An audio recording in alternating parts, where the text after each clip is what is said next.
Oke, mmm, selamat malam teman-teman semua. Kembali lagi di Baca-Baca Random, tapi hari ini, tidak seperti biasa di Selasa malam atau Jumat malam.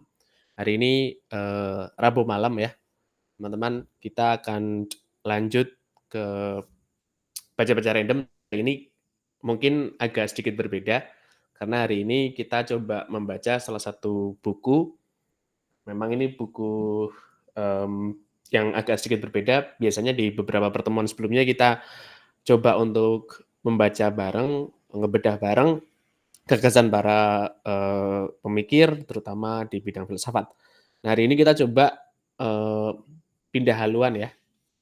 Ini salah satu buku yang cukup tebal, buku karya David Graeber dan David Wengrow yang judulnya, The Dawn of Everything: A New History of Humanity. Nah, di sesi kali ini tentu ada wajah baru ya, tim baru di Baca-Baca Random, mmm, dia adalah Mas Gilang Mahardika, sekarang bekerja di Departemen Antropologi Universitas Brawijaya sebagai asisten, pengajar atau asisten dosen. Singkatnya malam ini kita akan coba bedah satu bab, karena tentunya buku ini cukup tebal ya, teman-teman, sekitar 500-600 halaman. Kalau teman-teman membeli, versi cetaknya, tapi untuk mmm, versi e-book mungkin lebih dari itu. Nah, hari ini kita akan mencoba, membaca bersama-sama di salah satu subbab dari sebentar saya buka, ada sekitar 12 bab atau subbab yang ada di buku ini. Malam ini kita akan coba dulu satu bab yang ditulis oleh kedua David ya, tapi David Graeber dan Wengrow, yaitu, Farewell to Humanity Childhood, or Why This Is Not a Book About the Origin of Inequality. Halaman 1 sampai 26. Nah, mungkin yang akan sedikit berbeda adalah hari ini kita, membahas satu bab terlebih dahulu, nanti setelah itu kita akan ada sesi diskusi. Mungkin untuk mempersingkat waktu silakan, Mas Gilang, nanti setelah itu kita akan coba mendiskusikan di bab ini. Silakan. Oke, suara saya terdengar ya, Bapak Rangga? Siap, Bapak Gilang, sudah terdengar dengan jelas, monggo. Iya, terima kasih. Sebelumnya saya pengen apa, mengatakan beberapa kata kayak saya sangat-sangat senang bisa terlibat dalam diskusi ini ya, baca-baca random ya, bersama Mas Rangga, terus mungkin nanti juga bisa sama teman-temannya. Uh, dan saya senang dan kebetulan juga, sebenarnya nggak kebetulan ya, bukunya David Graeber dan Wayne Grow ini juga sedang dibahas di Departemen Antropologi di Brawijaya gitu. Dan memang saya sendiri kan memang basicnya antropologi bukan filsafat. Jadi ada banyak hal ya yang sekiranya berbeda dan mungkin juga ada keserupaan di antara disiplin yang berbeda. Saya antropologi, terus Mas Rangga dan teman-temannya banyak mendiskusikan hal filsafat, dan justru saya sangat senang karena kitanya nanti bisa ada diskusi yang cukup multidisiplin di sini untuk membahas bukunya David Graeber sama David Wengrow ini yang menurut saya tidak hanya sekedar menarik ya, tapi banyak hal yang kita bisa bahas, terus mengkritik sana sini sampai manapun lah dari buku ini kita sama-sama. Itu aja dari saya.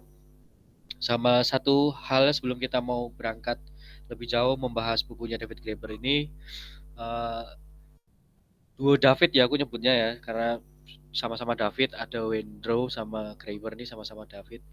Dua David ini menurut saya pembicaraannya cukup panjang dan dia diskusinya sebenarnya nggak terarah ya, terus terang aja. Jadi lebih baik ketika saya di sini presentasi, saya akan tetap stick ke apa yang dia paparkan dalam buku, baru kita nanti bisa diskusi bareng-bareng gitu.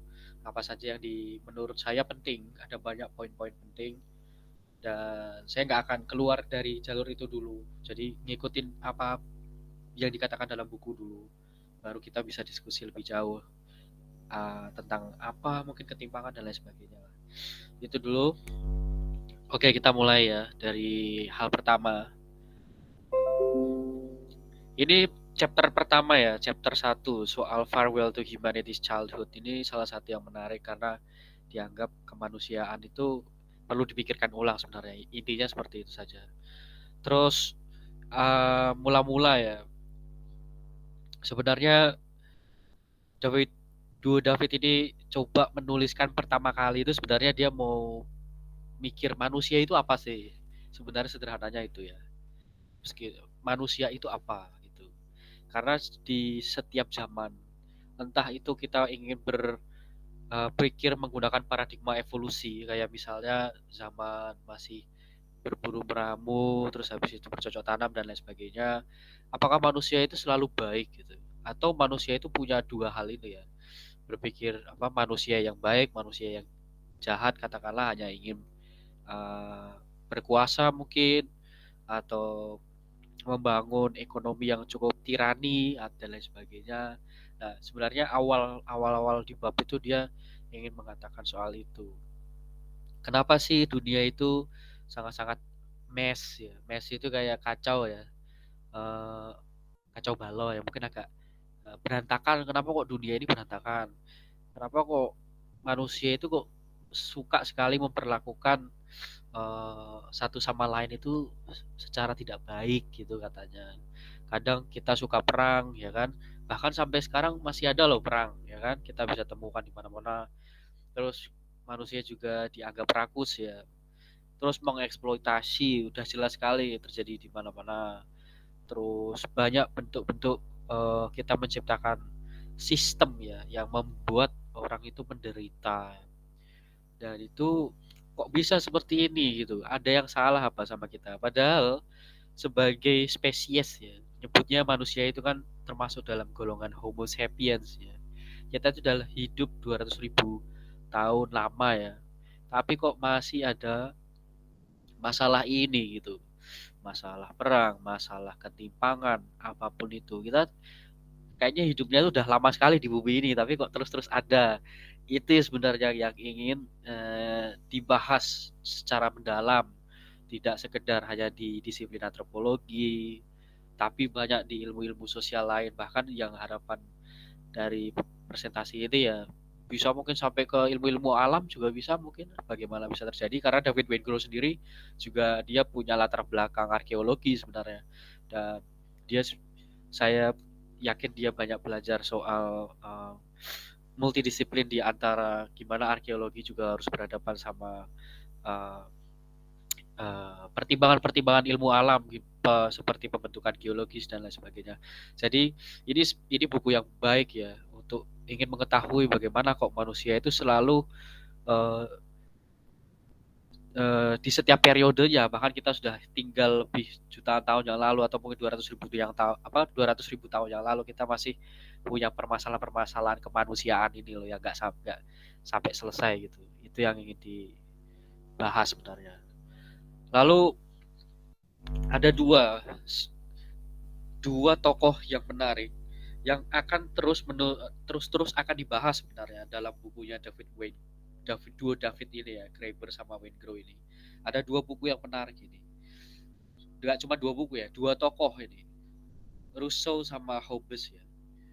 Ini dua tokoh ini sepertinya, saya tidak bilang bahwa David Graeber dan Wengrow ini menyetujui atau bahkan dia tidak menyetujui buku ini. Tapi saya bisa melihat bahwa dua David ini terinspirasi dari karya-karyanya Rousseau sama Hobbes. Terutama kalau Rousseau itu soal Discourse on the Origin and the Foundation of Inequality Among Mankind yang diterbitkan tahun 1754. sama Hobbes soal Leviathan itu. Yang akhirnya Leviathan ini jadi satu pondasi political theory ya. Gimana cara mengatur tatanan pemerintahan. Terus ada istilah state of nature itu juga yang menarik. Gimana sih mengontrol selfishness ya, kayak keegoisan manusia dan sebagainya. Nah, intinya ada dua tokoh menarik ini yang menurut saya memberi inspirasi bagi duo David untuk membahas banyak hal mengenai asal mula ketimpangan gitu. Ini menarik ini. Jadi saya tidak bilang bahwa duo David ini setuju dengan Rousseau, setuju dengan Hobbes, atau dia tidak setuju dengan Rousseau atau setuju dengan Hobbes. Cuman saya melihat mereka terinspirasi, itu aja. Mungkin dia ada yang setuju di bagian ini, tapi mungkin dia nggak setuju di bagian ini dan lain sebagainya. Jadi saya hanya ingin apa ya, menggarisbawahi bahwa di sini saya menilai duo David itu hanya terinspirasi, karena nanti di bab-bab lain itu Rousseau itu akan muncul lagi, terus nanti Hobbes sedikit muncul lagi juga, nanti soal Hobbesian trap apa dan sebagainya. Itu dulu. Dan kita mulai membahas dari Rousseau sendiri. Kenapa Rousseau menurut duo David ini sangat sangat sangat penting? Karena Rousseau ini cukup apa ya? Saya bilang dia dengan kacamatanya cukup besar ya. Dan dia meletakkan pondasinya pada paradigma yang cukup evolusionisme ya. Jadi di masa-masa di tahun 1000, mungkin di 1600, 1500, atau akhir dari 1600 mau mendekati 1700-an ya. Nah, itu di era-era di mana uh, orang-orang Eropa itu melihat paradigma evolusionisme ini sangat-sangat brilian ya. Pemikirannya sangat brilian gitu. Dan Rousseau ini justru oh, salah satu tokoh yang sepertinya dia nggak ngikut arus yang lebih mainstream gitu. Justru Rousseau ini lebih ingin mengkritisi, karena evolusionisme dianggap cukup sedikit rasis sebenarnya, karena dianggap kalau masyarakat yang berburu meramu itu uh, ya dianggap lebih rendah daripada peradaban yang sudah ada di Eropa gitu, kata Rousseau ya. Jadi uh, dan yang menarik juga, Rousseau ini melihat semakin kita pada tatanan yang civilization, pada tahap yang beradab dalam kacamata teori evolusi ya, itu justru bukan sesuatu yang apa ya, imajinasinya jadi justru tidak menjadi manusia itu menjadi lebih baik gitu loh keadaannya. Justru semakin ada progres gitu, ketimpangan itu semakin nyata terjadi gitu. Jadi peradaban itu justru membuat orang semakin timpang gitu kehidupannya, antara nanti mungkin sederhananya kayak gini, kayak misalnya ada tuan tanah, tuan tanah petani ya, ini petani, ada tuan tanah, terus habis itu ada buruh tani. Nah, tuan tanah ini yang lebih kaya daripada buruh tani karena dia yang punya lahan dan sebagainya. Lalu apa, akhirnya ya ada ketimpangan, buruh tani ini berada posisi di bawah, sementara yang tuan tanah yang menguasai lahan gitu. Dan ini menurut Rousseau tidak terjadi, jarang ya, bukan tidak terjadi ya, jarang terjadi sebenarnya di masa-masa berburu meramu gitu, atau di tahap-tahapan masyarakat yang mungkin masih berburu atau mungkin masih nomaden dan lain sebagainya. Tapi meskipun duo David ini nganggap bahwa di masyarakat yang masih berburu meramu pun ya juga sebenarnya ada sih sedikit bentuk ketimpangan, tetapi meskipun tidak kelihatan kayak bentuk patriarki, karena yang bisa menguasai apa namanya properti ya, kepemilikan atau berburu itu kan biasanya laki-laki dalam jumlah 6 sampai 8 orang, terus mencoba berburu satu hewan, terus akhirnya yang lebih banyak mendapatkan intake makanan protein mungkin lebih banyak laki-laki dan sebagainya, dan hal-hal itulah yang masih kita kritisi lebih dalam. Tapi intinya dari Rousseau ini, semakin kita manusia itu semakin progres menuju sesuatu yang kita anggap baik, justru ketimpangan itu semakin nyata gitu. Intinya itu aja sebenarnya. Tapi kita bisa lebih jauh ya nanti kalau ingin membaca tulisan dia yang dipublis 1754 ini lebih jauh, itu juga lebih bagus sih sebenarnya.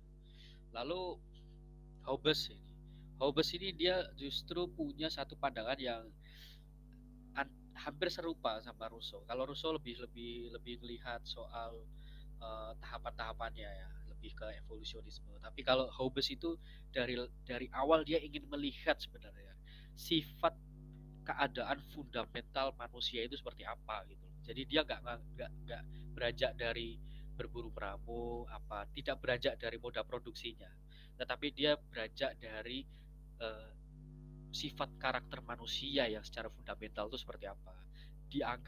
Hobbes menganggap bahwa manusia itu sebenarnya dari awal memang greedy, memang rakus, memang egois. Makanya perlulah orang manusia-manusia ini diatur gitu, diatur dalam tataran apa, diatur mungkin ada institusi pemerintahan yang mengatur gitu.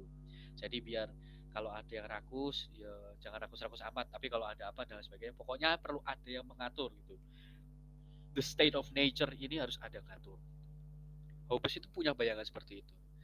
Jadi beda ya, ada sedikit perbedaan ya dari kalau Hobbes melihatnya lebih ke state of nature dalam segi struktural, bahwa manusia itu dari awal emang udah jahat lah, makanya perlu ada mekanisme yang mengatur itu. Makanya si Hobbes ini sangat-sangat terkenal dari sebagai pondasi teori politik modern ya, gimana menata menata pajak, dunia perpajakan, apa dan redistribusi kekayaan, apa dan sebagainya. Itu pasti lahirnya dari Hobbes itu. Sangat-sangat menarik sebenarnya Hobbes ini. Itu. Lalu apa yang didapat sebenarnya? Dan ini cukup bagus sih. Duo David ini dia bilang kalau Hobbesian, orang-orang yang mengikuti aliran-aliran Hobbes itu dianggap apa ya, dan nggak cuma Hobbes ya, Rousseau juga ya, dua-duanya ini berada pada posisi yang sama sebenarnya, menganggap bahwa ada mekanisme yang represif. Represif itu apa? Bahwa ada eh, tekanan-tekanan yang di tekanan-tekanan kepada masyarakat, ya terhadap ke masyarakat itu oleh institusi-institusi yang telah terbentuk seperti apa, pemerintahan, terus institusi yuridis yuridis mungkin itu mahkamah konstitusi, birokrasi, aparatur sipil negara seperti polisi, militer dan lain sebagainya. Jadi si Hobbes sama Rousseau itu melihat semakin berada pada tahapan yang eh, beradab, manusianya dianggap beradab, justru kok semakin banyak mekanisme-mekanisme yang represif terhadap masyarakat sendiri, seperti pembentukan pemerintahan ini, entah itu dalam bentuk segi pajak, entah itu dalam bentuk pendisiplinan apapun itu. Jadi uh, di sini sangat jelas sih Duo David bilang ini, human society in this view, dalam pandangan ini dibangun dari represi yang kolektif, dari insting yang sangat-sangat mendasar gitu, yang kita menjadi merasa bahwa uh, wah bentuk-bentuk, wah kalau begitu enaknya gimana dong, apakah kita hidup tinggal di masyarakat-masyarakat yang band saja, kelompok-kelompok kecil aja gitu, atau atau lebih baik kita beradab ya, jadi lebih beradab aja seperti yang sekarang ini dibangun kota dan sebagainya, ada pemerintah dan sebagainya, apakah harus begitu gitu. Dan dari kedua hal ini akhirnya si Duo David bilang nggak juga, maksud dalam artian nggak juga itu apa, Hobbes sama Rousseau berarti dia ada sedikit pesimisme ya, kalau kalau kalau melihat semakin beradab semakin timpang. Malah justru si Duo David menawarkan hal yang menarik loh, di masa lalu itu juga sebenarnya sudah timpang sejak awal gitu loh. Kayak misalnya di masa yang kelompok-kelompok bands ya, kelompok-kelompok kecil. Bands itu maksudnya kelompok kecil ya, kayak entah suku Eskimo, tiny bands ya, kelompok kecil.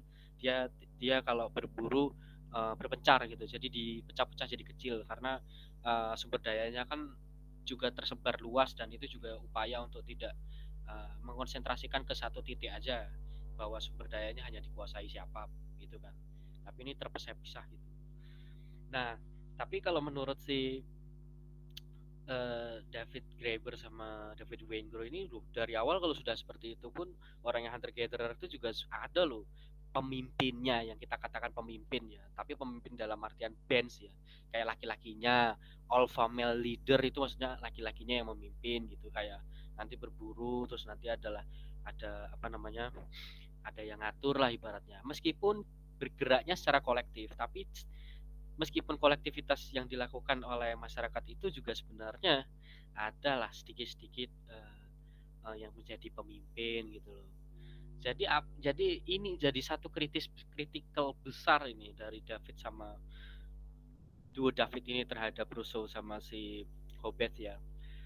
Tidak melulu bahwa semakin kita beradab semakin timpang. Karena dari awal sebenarnya kita sudah mengalami ketimpangan.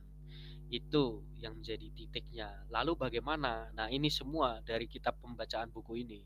Ini jadi satu kritik ya, analisis kritis ya, gimana membangun satu ide soal ketimpangan itu sudah tidak lagi melalui tahap-tahap evolusionisme gitu. Tapi mungkin seperti apa sebenarnya state of nature manusia itu sebenarnya niatannya seperti apa gitu.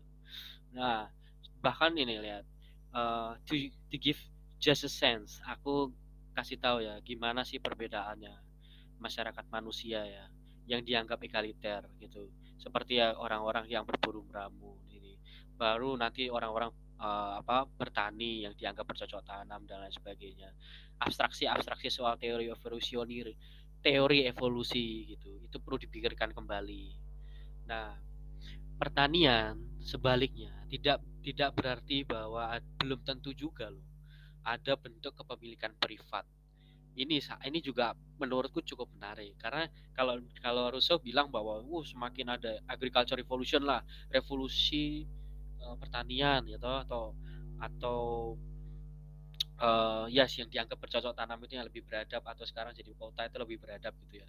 Itu terus akhirnya banyak ketimpangan. Tapi kalau menurut David Graeber pun juga ada loh apa namanya masyarakat-masyarakat tertentu di mana mereka sudah bercocok tanam pun, tapi mereka tidak ada bentuk kepemilikan privat yang cukup ketat gitu loh. Itu juga banyak sebenarnya kasus-kasus seperti itu gitu. Dan bahkan di tahap-tahap awal kemunculan eh, masyarakat yang bertani itu belum ada sebenarnya perbedaan-perbedaan kelas gitu. Sebelum ada sebenarnya. Bahkan sifatnya masih egalitarian gitu. Nah, kenapa kok bisa gini? Jadi ini perlu dipertimbangkan kembali ya soal paradigma evolusi itu sebenarnya ingin mengarah kemana sih? Gitu. Lalu eh, tiba-tiba duo David ini mulai mengarah ke permasalahan ketimpangan itu selalu dihubungkan sama ekonomi gitu. Dia mencontohkan misalnya kayak kasus financial crash ya di tahun 2008 itu mulai muncul ada ketimpangan gitu. Terus akhirnya jadi perdebatan besar. Ketimpangan akhirnya orang-orang mungkin tidak bisa mengakses rumah, mortgage-nya tinggi, biaya-biaya untuk bisa beli rumah mahal apa dan lain sebagainya. Krisis-krisis keuangan terjadi terutama di beberapa negara yang justru maju. Oh, menarik toh. Nah, ini kenapa ini muncul ketimpangan? Nah, selalu kita terjebak dalam permasalahan ketimpangan itu selalu masuknya tuh ke ekonomi gitu. Terus yang kedua dia juga ngomong, ada loh sekarang itu dunia ini yang kaya itu cuma 1%, sisanya itu nggak kaya intinya gitu. Ketimpangan ini terjadi karena bla bla bla bla, karena kapitalisme, karena ini, karena itu, karena itu.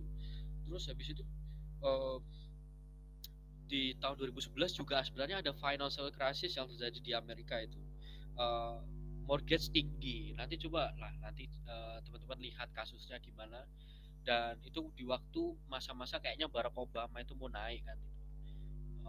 Itu wah orang-orang nggak dulunya real estate ya. Jadi ada perusahaan-perusahaan besar itu ngomong bicara kalau Warren Buffett termasuk juga di dalam situ. Uh, Bilang kalau misalnya rumah-rumah ini saya bangun rumah murah gitu kepada orang-orang yang dikatakan hanya bisanya ngontrak atau cuma tinggal di apartemen tiap tahun harus bayar atau tiap bulan harus bayar dan sebagainya. Terus akhirnya banyak real estate ini para pengembang-pengembang perumahan ini coba membangun rumah dengan harga-harga murah gitu loh. Jadi di waktu sebelum 2011 itu banyak masyarakat Amerika Serikat yang sangat-sangat tergiur gitu. Wah murah-murah, terus dikasih kredit murah, terus bunganya sedikit dan lain sebagainya. Tapi apa kenyataannya waktu waktu waktu itu diterapkan benar. Dan misalnya rumah harganya, saya katakanlah ini di Indonesia kayak saya, oh sekarang ada rumah rumah milenial dengan harga 100 atau 150 juta, DP dulu 30 juta. Wah, akhirnya semua orang kayak wow, pingin banget sekali apa untuk bisa langsung dapat rumahnya, at least aku DP dulu gitu.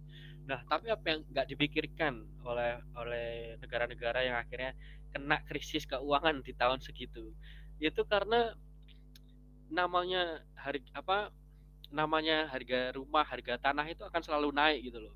Dan bahkan inflasinya itu melonjak sangat-sangat tinggi, dan itu yang nggak terpikirkan sebelumnya bagi para pengembang-pengembang perumahan gitu. Akhirnya muncul kasus krisis keuangan kembali gitu. Karena orang-orang yang sudah terlanjur mau beli rumah dengan harga katanya 150 juta ya kalau bisa selesai, dia langsung harus bisa setidaknya nanti 35 tahun atau bahkan bisa 50 tahun ke depan itu dia bayarnya sampai 800 juta atau mungkin mendekati 1 miliar gitu. Itu nggak masuk akal kan. Jadi makanya pernah terjadi krisis uh, finansial ini. Dan akhirnya jadi perdebatan besar sampai World Economic Forum tuh muncul ngomongin ini ngomongin itu, ada ketimpangan secara global masalah orang yang bisa mengakses rumah sama orang yang nggak bisa mengakses rumah, orang yang punya properti lebih besar, orang yang nggak bisa ngapa-ngapain, cuma tinggal di kontrakan aja atau cuma tinggal di apartemen atau cuma tinggal di kos-kosan dan sebagainya. Ini jadi masalah gitu. Bahkan sampai ada para ekonom mulai melacak sejauh mana orang-orang yang primitif ya. Bukan aku bilang primitif itu tidak dalam artian rasis ya. Mungkin masyarakat yang masih sederhana. Tingkat kepemilikan propertinya itu lebih cenderung lebih rendah atau lebih tinggi gitu. Ternyata pas dilihat di zaman-zaman yang masih zaman batu itu masyarakat itu tingkat kepemilikan privatnya itu lebih rendah dibandingkan sekarang gitu. Kayak mungkin laki-laki dia masih punya alat-alat berburu meramu itu cuma beberapa, kayak alat pancing itu mungkin cuma 2 atau 3 gitu, nggak sampai punya apa gitu, jadi tingkat kepemilikan privatnya lebih rendah gitu. Terus akhirnya sampai ada istilah, kalau mau buat orang biar nggak timpang ya kita jadikan mereka sama-sama miskin gitu. Tapi ini everyone was equal because they were all equally poor, itu juga sebenarnya salah satu jebakan bagaimana ketimpangan tuh terframing ya, selalu di framing itu dalam kacamata ekonomi gitu. Padahal bentuk ketimpangan yang sangat-sangat mendasar ini sebenarnya ada di mana ini? Apa selalu berhubungan sama ekonomi, dihitung dari pendapatan dan sebagainya gitu.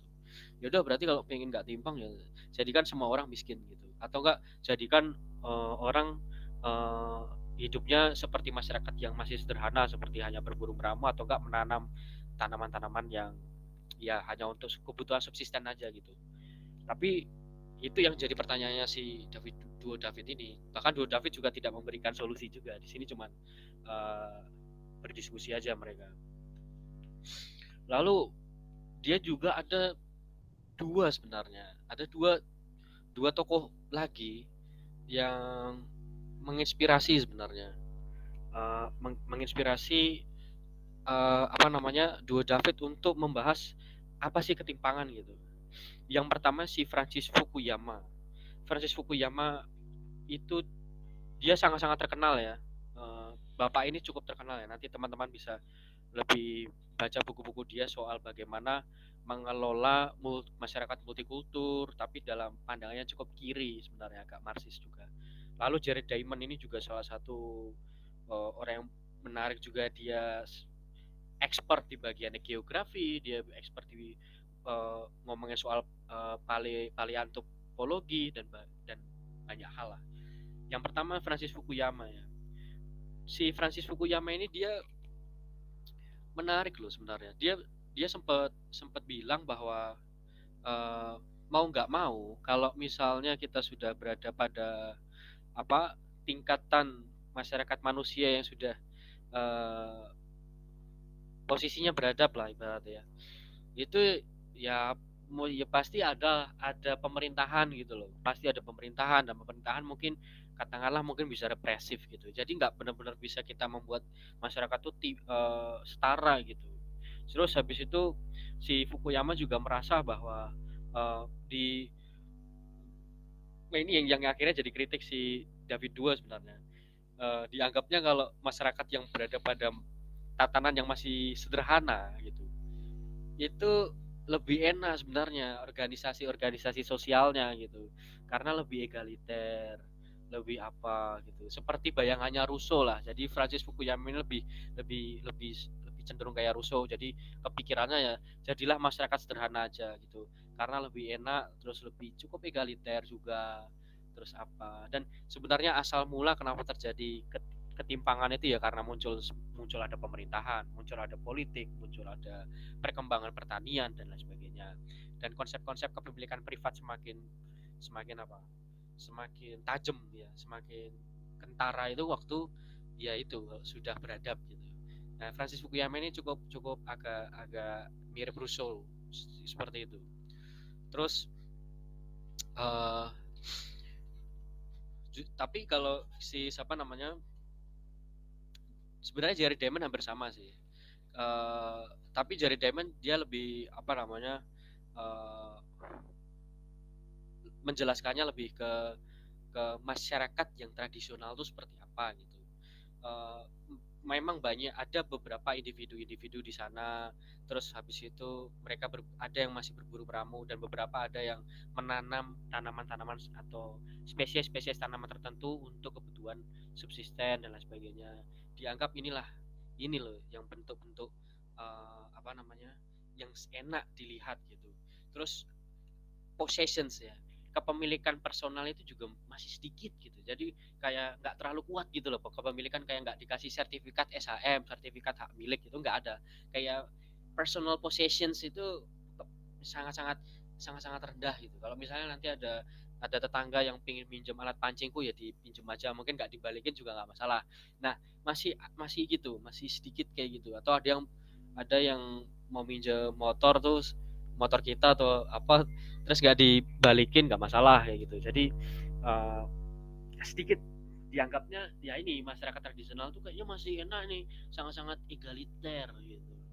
Nah, dan Francis Fukuyama, Jerry Diamond ini cukup cukup hampir sama kayak Rousseau ya, kayak bayangannya pengennya ya wis lah kita balik lagi lah biar biar lebih ini.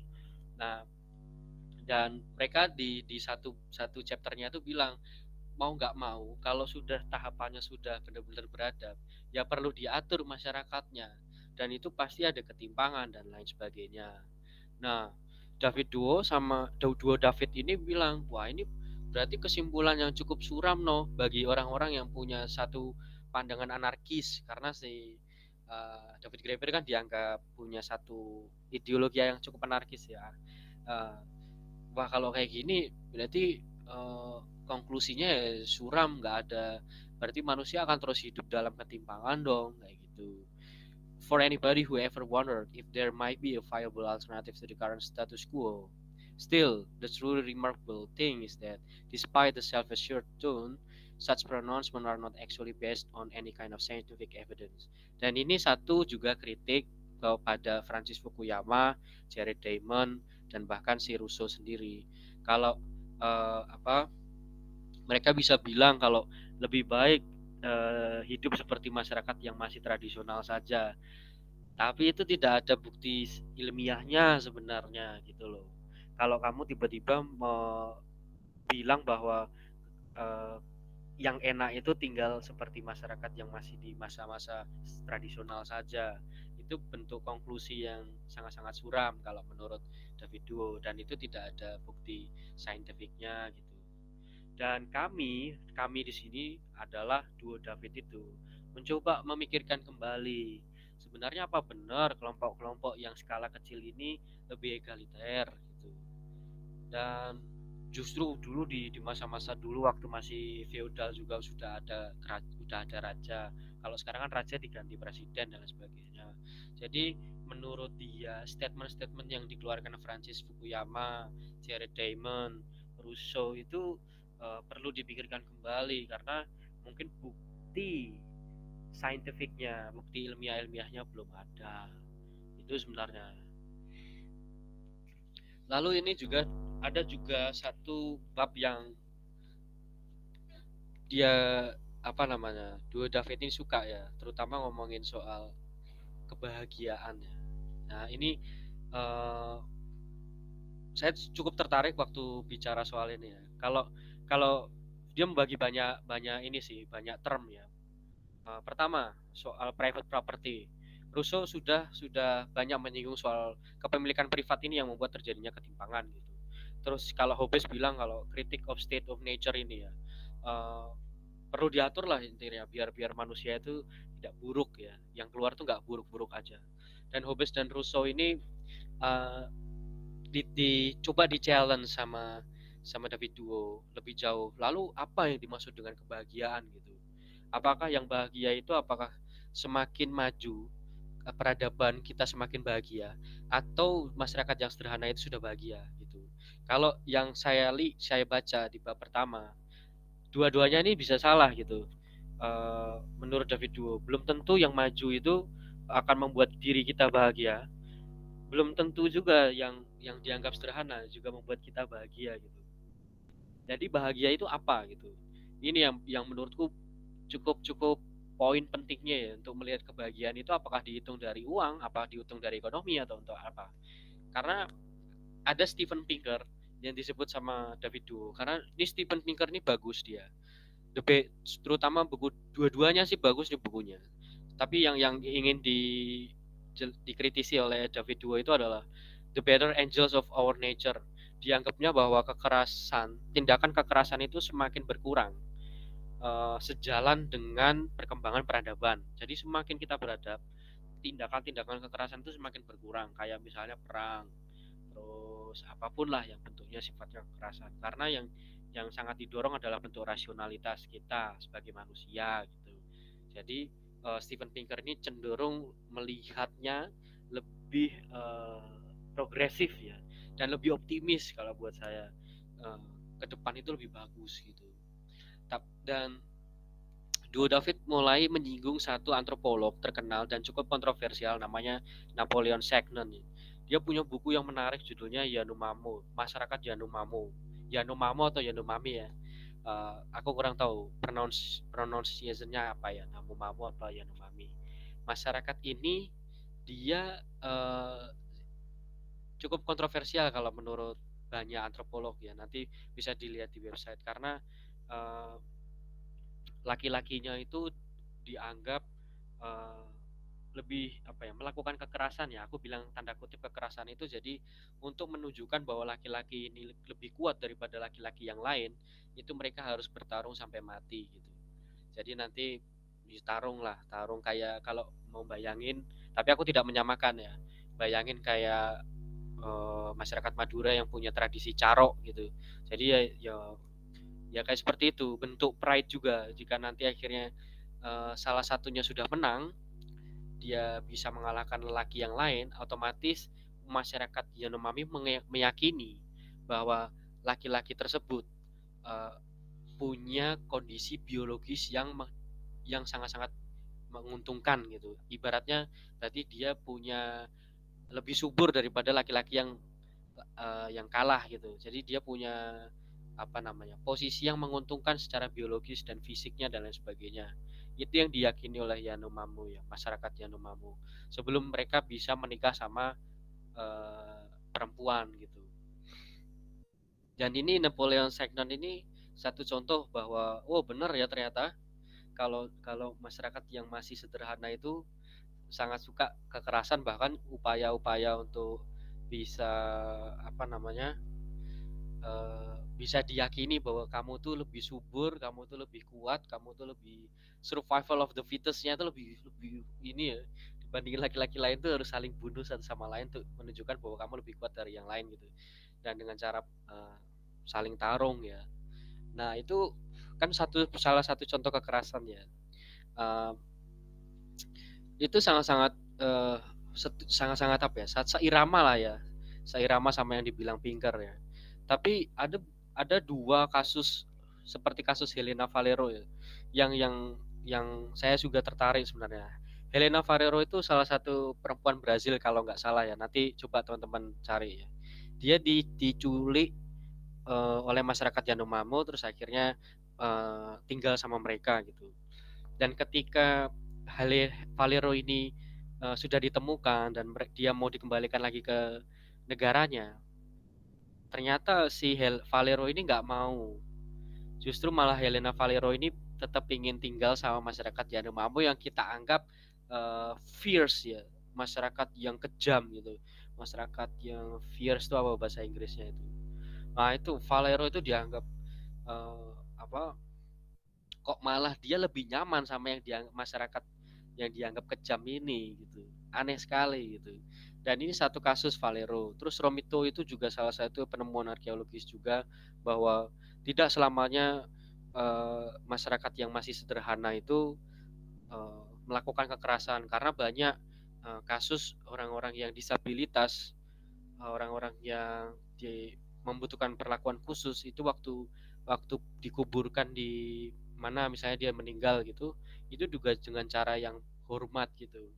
Jadi tidak benar-benar 100% mereka itu adanya kekerasan aja gitu, yang seperti dibayangkan Pinker dan cerita-ceritanya Napoleon Sagnon gitu. Dan ini kasus Helena Valero sudah bisa teman-teman baca di internet gimana kok dia lebih memilih tinggal sama masyarakat yang dianggap kejam loh. Itu ternyata apa? Ternyata yang diinginkan oleh Helena Varelo itu ya ini masyarakat-masyarakat yang dianggap dianggap sederhana, tradisional. Mereka itu sudah memberikan seperti apa misalnya kepedulian, security, keamanan, kenyamanan dan banyak hal yang akhirnya si Valero itu nganggap bahwa oh saya mending tinggal sama orang-orang di sini aja gitu. Jadi yang jadi tidak melulu bahwa yang maju itu yang membuat kita bahagia gitu atau yang sederhana itu yang kita bikin kita juga bahagia, tapi yang dicari sebenarnya oleh orang-orang kasusnya seperti Heleno Valero itu, meskipun orang luar menganggap bahwa masyarakat ini kejam atau terstigma kejam ya karena tulisannya Sagnon itu seperti itu awalnya, dan dia cukup kontroversial bagi saya sebagai antropolog tapi menuliskan bukunya nganggep bahwa yang dia teliti itu kejam gitu ya. Itu buat aku agak etikanya kurang baik. Tapi terlepas dari itu, uh, dari kasus Helena Valero ini yang ingin dicari si Valero adalah saya ingin tinggal di mana masyarakat memberikan saya keamanan, memberikan saya mutual care, cinta dan kebahagiaan. Nah, dia menemukan ini semua justru di masyarakat Yanomami, tidak di masyarakat yang Spanish yang di Brasil dan lain sebagainya. Akhirnya dia lebih memilih untuk kembali lagi ke masyarakat itu yang sudah terlanjur dicap bahwa masyarakat ini kejam gitu. Ini satu hal yang menarik ya, kasus Helena Valero. Lalu yang terakhir itu soal dua dua tokoh juga, kembali ke masalah ekonomi lagi gitu. Adam Smith dan salah satu antropolog Bronislaw Malinowski. Kalau Adam Smith dia sudah punya satu pandangan bahwa dari awal tuh orang primitif itu sudah pasti berdagang gitu. Basic basic human ininya ya. Uh, apa si karakter manusianya itu sebenarnya dari awal emang homo economicus gitu. Jadi pasti ada tercipta pasar gitu. Tapi kalau antropolog cenderung melihatnya tidak melulu segala hal itu uh, apa namanya berhubungan dengan pasar. Kehidupan masyarakat ini tidak semuanya ditentukan oleh pasar gitu. Bahkan pertukaran-pertukaran yang dilakukan oleh masyarakat itu juga tidak selalu dengan pasar ya kan. Kayak misalnya eh, paling gampang itu seperti apa pertukaran soal eh, hadiah ya kan. Kayak misalnya saya bertamu ke keluarga A atau bertamu ke tetangga A, saya membawakan hadiah karena saya bertamu toh, jadi saya kasih hadiah ke mereka.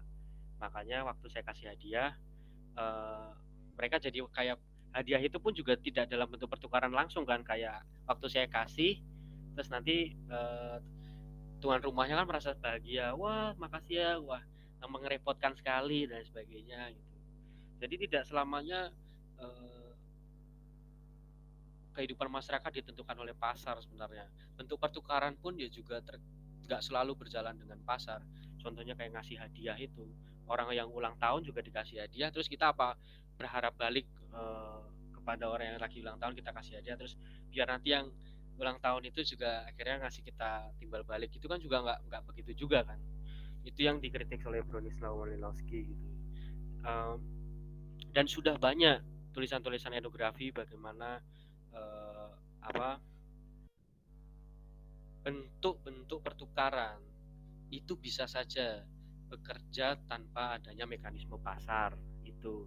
Jadi kalau hitungannya selalu berhubungan dengan ekonomi pasar yang pertumbuhan terus, itu juga sebenarnya kan akhirnya membuat masyarakat pun akhirnya apa ya, semakin ikatan-ikatannya juga akhirnya personal ya, ikatan-ikatannya semakin tidak apa, ikatan sosialnya ya, relasi-relasi sosialnya akhirnya berdasarkan pasar ya akhirnya.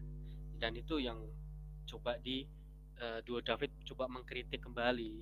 Sebenarnya peradaban itu tidak selamanya ditentukan oleh ekonomi pasar, tetapi banyak juga upaya-upaya di mana pertukaran, aktivitas-aktivitas pertukaran yang kita lakukan seperti memberikan hadiah kepada orang lain dan lain sebagainya itu tidak selalu berhubungan dengan pasar. Itu aja. Makasih Mas Rangga, itu dulu mungkin.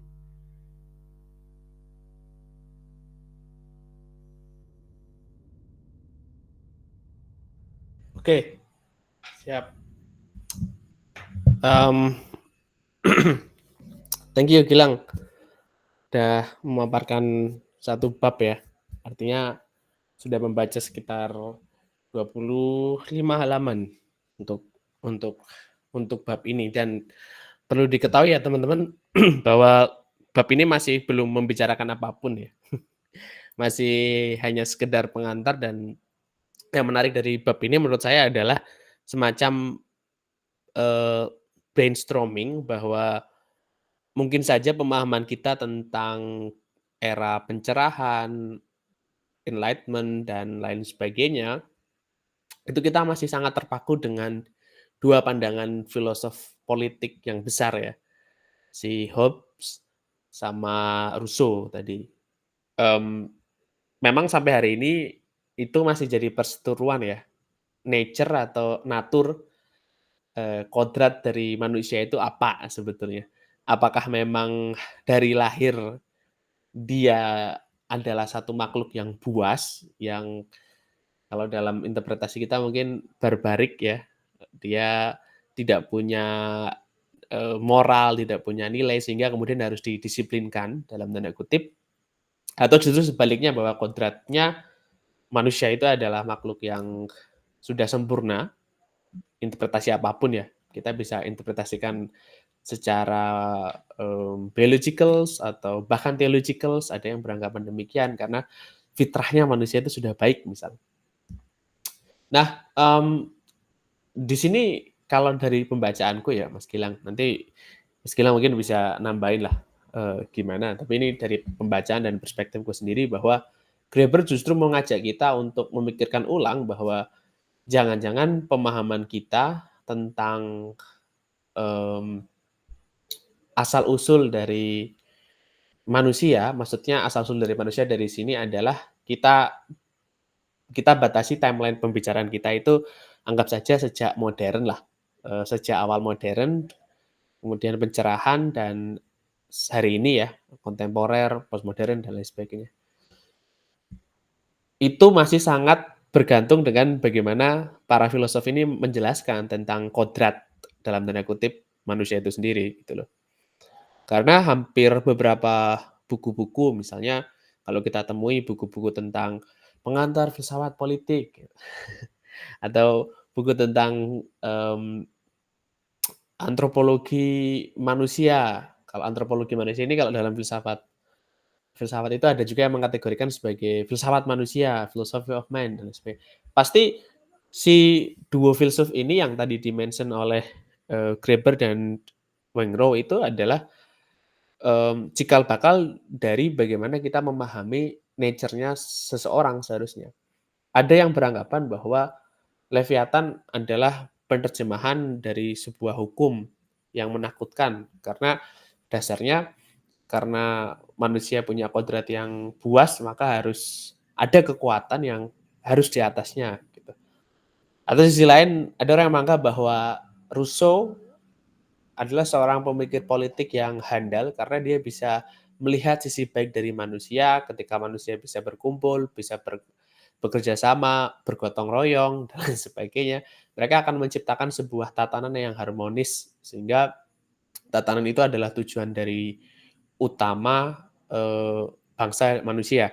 Artinya apa? Artinya muncul pemahaman yang, kosmopolit di mana enlightenment ini salah satunya dia punya dimensi yang menarik, yaitu ingin mengembangkan kembali bagaimana wacana kita tentang humanisme.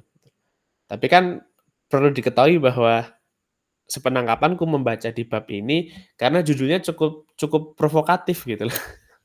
Farewell gitu, selamat tinggal, humanity's childhood gitu loh. Childhood di sini bisa juga kita interpretasikan sebagai apa ya, eee, cara kita yang sebetulnya belum cukup dewasa untuk menerjemahkan apa itu manusia atau kemanusiaan itu sendiri gitu loh. Karena yang tadi Mas bilang ya, bahkan seorang antropolog yang sudah cukup terlatih beberapa tahun meneliti tentang kebudayaan, tentang perkembangan manusia, itu pun sangat hati-hati dalam menerjemahkan term, "Oh ini tuh primitif, oh ini bangsa yang kurang," dalam tanda kutip. Di sisi lain ketika kita menerjemahkan bagaimana nature kita sebagai manusia, kita pun harus berhati-hati ya, karena takut nanti tersinggung atau politically incorrect dan lain sebagainya. Tapi bagaimanapun juga pemikiran itu saya rasa juga kalau kita baca Foucault ya, ya kita bolak-balik sedikit lah. Kalau baca Foucault di Archaeology of Knowledge kan jelas banget bahwa Foucault berusaha untuk mengkritisi kembali bahwa ada semacam patahan ketika orang menerjemahkan pencerahan ini, yang mana mungkin oleh David oleh oleh duo David ini juga dijelaskan dengan cara yang cukup unik, diberikan contoh-contoh, diberikan bukti bahwa kesadaran akan civilized atau menjadi manusia yang beradab itu justru ditemukan bukan oleh bangsa Eropa itu sendiri, tapi bagaimana orang-orang yang, eee, dia berkelana, dia menjadi explorer, dia mencari new world, dunia baru, dan dia menemukan wisdom dalam tanda kutip ya. Oh, dia bisa mengamati, oh ternyata orang-orang adat, orang-orang tradisional yang dianggap itu terbelakang, dia ternyata punya nilai tentang demokratisasi, pembagian kerja, pembagian sumber daya alam, dan lain sebagainya. Itu sebenarnya kan mereka juga belajar dari situ gitu. Tapi tidak pernah kemudian di-reclaim atau diklaim ulang, dan saya melihat bahwa Graeber, mmm, mem membalikan pandangan itu, di mana ketika kita belajar awal-awal tentang sejarah peradaban, kita selalu berpacu dengan modernitas ala barat, terus kita percaya bahwa apa yang di-create oleh western modernity atau western civilized people itu selalu mengagungkan nilai-nilai yang, baik gitu. Katakanlah, adil, fair, justice, dan lain sebagainya. Nilai-nilai yang memang baik gitu. Tapi ada sebuah patahan bahwa seolah-olah orang-orang yang hidup di era pra-enlightenment adalah orang-orang yang tidak punya cara hidup nature-nya sebagai human gitu. Jadi kemudian ada patahan di situ. Nah, pertanyaan yang paling besar adalah mungkin kita bisa diskusikan ya Mas Gilang, bahwa en enlightenment itu batasnya sampai mana gitu. Apakah enlightenment itu adalah satu momentum pengetahuan epistemik, sosio-epistemologi yang hanya terjadi di kawasan tertentu, di wilayah tertentu? Kalau begitu, berarti transisi enlightenment di abad ke-17 sampai 18 berarti ada yang tidak sempurna. Bahkan ketika pasca enlightenment pun permasalahan tentang kolonialisme, imperialisme, dan pandangan orang-orang yang merasa dirinya civilized, itu pun memandang orang yang tidak mengalami fase itu sebaliknya gitu loh, barbaric, uncivilized gitu dan seterusnya dan seterusnya. Itu sih yang aku tangkap dari, pembacaan awal-awal dan memang aku sangat suka membaca bagaimana cara Graeber menuliskan buku ini dan memang kalau kita baca lebih jauh, buku ini banyak dikritik ya. Karena satu dianggap tidak ilmiah, kedua sangat provokatif gitu, mencoba membolak-balikan apa yang sudah mapan dalam tanda kutip, dan seterusnya. Gimana Mas Gilang? Ya, yang pertama ya, Mas Rangga ya, ya David Graeber ini cukup salah satu yang ya ya kalau di lingkungan antropologi yang sejauh saya yang tahu ya, dia ini memang orangnya emang agak keras ya.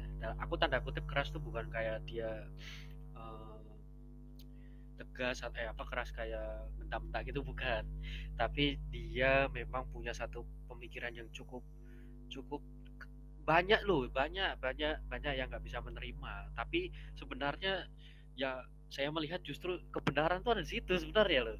Nah, saya lihat seperti itu.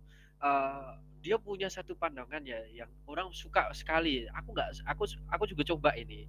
Kalau di lingkungan saya sendiri ya, banyak yang sukanya bilang suka mengkategori itu. Yang aku cenderung sebenarnya aku nggak terlalu suka kayak mengkategori David Graeber ini anarkis ya, David Graeber ini posmo kali ya, David Graeber ini critical humanism ya. Aku bukan orang yang kayak gitu. Aku nganggep David Graeber ini punya satu pandangan yang luar biasa dan dia memang pemikirannya untuk saat ini memang banyak yang eh, susah menerima gitu loh. Tapi benar, tapi ada sisi yang saya bilang ada kebenaran di situ karena dia menuliskan baik dalam buku ini. Aku percaya itu. Terus yang kedua soal bab satu ini. Bab satu ini itu sudah sangat nendang memang benar. Dia jelasin banyak hal. Ini masih bab satu ini. Ini masih bab satu aja sudah banyak yang kita bisa kritisi satu-satu. Karena dia yang aku tertarik itu dia itu membukanya itu langsung dari kayak ya Rousseau, Hobbes yang kita tahu semua orang tahu. Terus habis itu dia nyinggung Francis Fukuyama dan kawan-kawan dan ya orang-orang yang saya anggap besar sekali ini tokoh-tokoh besar dan dimasukin dalam satu satu bab yang cuma tertulis 26 ya dan dia menganggap bahwa apa ya ini dan itu kayak saya nggak ini saya nggak ini nggak setuju ini bla bla bla bla dan dan ini yang aku anggap unik buat aku sih unik gitu karena Graeber sendiri sudah punya satu saya bilang satu sudut pandang mungkin yang sederhana ya atau mungkin dia punya satu basis epistemologi sendiri soal Graeber membayangkan apa sih yang benar tuh menjadi manusia yang baik tuh gimana kayak gimana sih dia sudah punya bayangan itu dari awal ya saya yakin ada di beberapa karya-karya makanya ada juga sebenarnya saya lihat orang-orang yang cukup kesusahan dalam memahami buku ini terutama Duo David. Karena untuk bisa tahu pemikiran seutuhnya ya, untuk melihat salah satu contoh kasus yang saya kita anggap David Graeber. David Graeber ini banyak menuliskan buku dan dia punya satu satu satu apa aku sebut sebagai eh, pandangan ya pandangan anarkisme dan cukup marxis juga dan dia juga agak sedikit eh, eh, anarkisnya yang cukup kolektif juga jadi dia masih percaya bahwa moral ya manusia itu masih punya moral dan sebagainya itu ada itu dalam dalam tiap tulisan dia itu dan sebelum membaca buku ini yang cukup kompleks karena dia mencoba menantang kembali tatanan-tatanan yang sudah mapan seperti ngomongin evolusi itu udah kayak gini pasti terus ini itu sudah kayak gini itu ada baiknya jika membaca juga karya-karyanya David Graeber sebelumnya gitu baru ketika membaca tulisan David Graeber dengan David Waingro soal ini soal memikirkan kembali humanity itu apa gitu kita langsung tidak tidak langsung bisa uh, menilai bahwa berarti David Graeber ini menolak Rousseau ya David Graeber ini menolak Hobbes ya tidak seperti itu sebenarnya tidak seperti itu dia justru juga terinspirasi dari itu makanya nanti di beberapa bab berikutnya bahkan bilang tuh David Graeber ya siapapun yang mengkritik soal Eurocentrisme ya salah mereka gitu karena bentuk Eurocentrism itu mereka mendapatkan pemikiran-pemikirannya dari dunia luar ya di dunia di luar masyarakat non Eropa gitu loh. Kayak dia datang kemana dan lain sebagainya gitu Mas. Silakan. Iya, ya betul. Betul sekali ya. Apalagi nanti kalau udah sampai di babak terakhir ya. Ya ini agak sedikit spoiler ya. Tapi kan di babak terakhir itu justru buku ini mencoba untuk ngasih pertanyaan ulang gitu loh. Karena orang banyak yang terjebak ketika memahami buku ini, ya ini spoiler juga. Tapi terserah karena interpretasi orang beda-beda. Tapi banyak orang yang terjebak. Mereka mengharapkan membaca buku ini seperti membaca bukunya siapa Harari ya, Sapien misalnya. Wah, akan muncul sejarah manusia itu dulu begini, begitu, kemudian berkembang, lalu bisa berjalan, bisa bikin senjata, bisa bikin kerajaan, kastil, bikin negara demokrasi sebagai puncak dari peradaban. Seperti Pinker kan yang disinggung sebagai seorang yang rasionalis gitu loh. Pinker pun bagi Graeber juga bermasalah gitu loh, ketika dia menggambarkan rasionalitas yang dipaksakan dalam satu jenjang peradaban manusia gitu loh. Justru ada banyak hal yang itu irasional gitu loh, kalau bagi Graeber melihatnya gitu loh. Kayak misalnya, kalau utang adalah sumber dari permasalahan, kenapa utang masih diadakan gitu kan? Contoh-contoh yang sederhana lah. Kalau memang utang itu bermasalah dan kita bisa pikirkan itu gitu loh, kenapa masih dipakai hari ini? Kalau kita tahu bahwa nilai lebih itu bermasalah pada sistem produksi dan reproduksi kerja, kenapa masih ada dan bahkan dipertahankan lebih dari beberapa abad terakhir gitu loh. Dan bahkan semakin digilakan sekarang, makin makin dieksploit gitu loh. Kalau bisa ya bahkan ada muncul tren-tren yang, menurut saya pribadi itu salah kaprah, misalnya ada di sosial media, oh, anak muda tuh harus punya utang gitu loh. Utang ini adalah tanda bahwa Anda itu siap untuk bekerja, Anda siap untuk mengambil risiko gitu loh.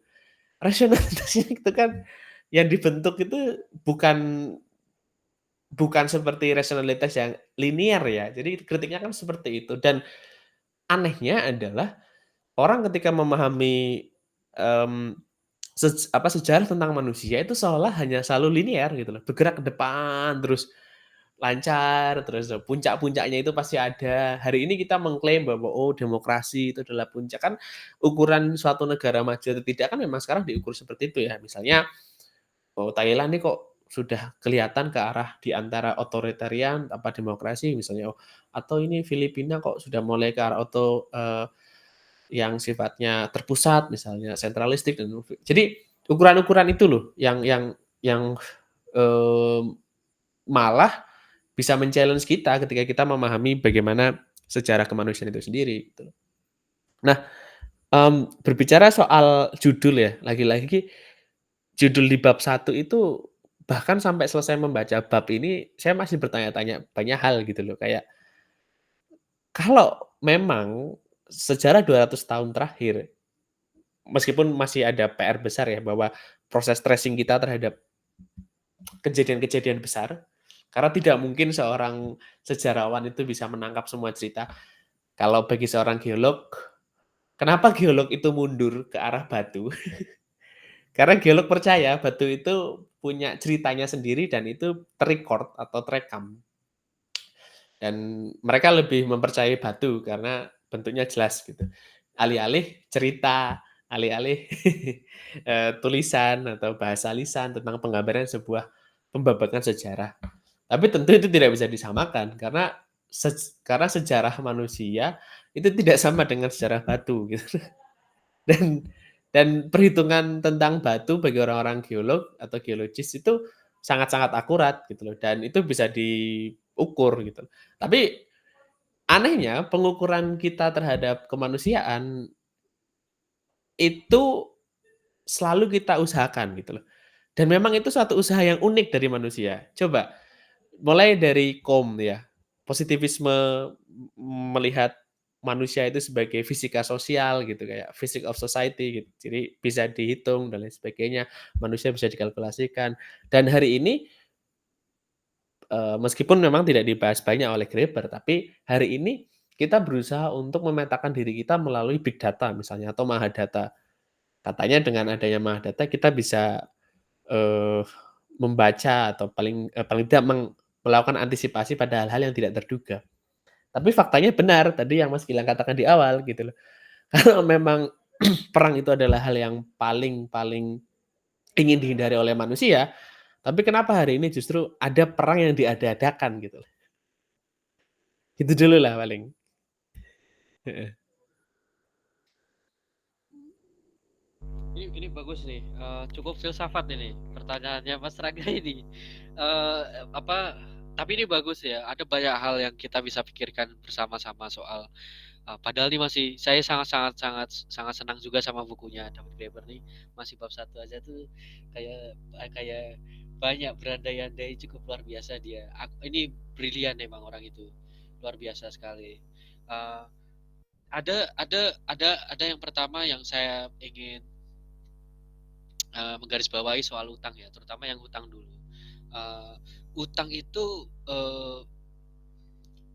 bahkan ya yang aku suka dari di buku dia ya sebelumnya yang soal utang ini justru sebenarnya sudah ada lama ya dalam masyarakat-masyarakat yang dianggap sederhana ya. Aku nggak nyebutnya tuh sederhana. Jadi nggak perlu ada banyak institusi lah, repot ya. Yang sederhana aja, kelompoknya kecil, apa bentuknya ya utang gitu, utang. Tapi yang membedakan dengan sekarang itu utang itu justru bisa kalau saya menyebutnya melepas. Nah ini memotong ikatan sosial. Aku nyebutnya memotong ikatan sosial. Mungkin banyak dosen yang beda nyebutnya seperti apa. Jadi ada bentuk ketika saya sudah bisa membayar utangnya ke misalkan saya ngutang ke siapa, kalau aku udah bisa bayar utangnya, sudah cut, aku gak ada hubungan lagi sama orang itu. Di zaman masyarakat biasa itu masih ada aku hubungan sama mereka gitu loh. Bentuk-bentuk sebutannya resiprositas ya. Hubungan-hubungan timbal balik dengan masyarakat itu memang dibangun dengan utang dan itu terus menerus ada ikatan.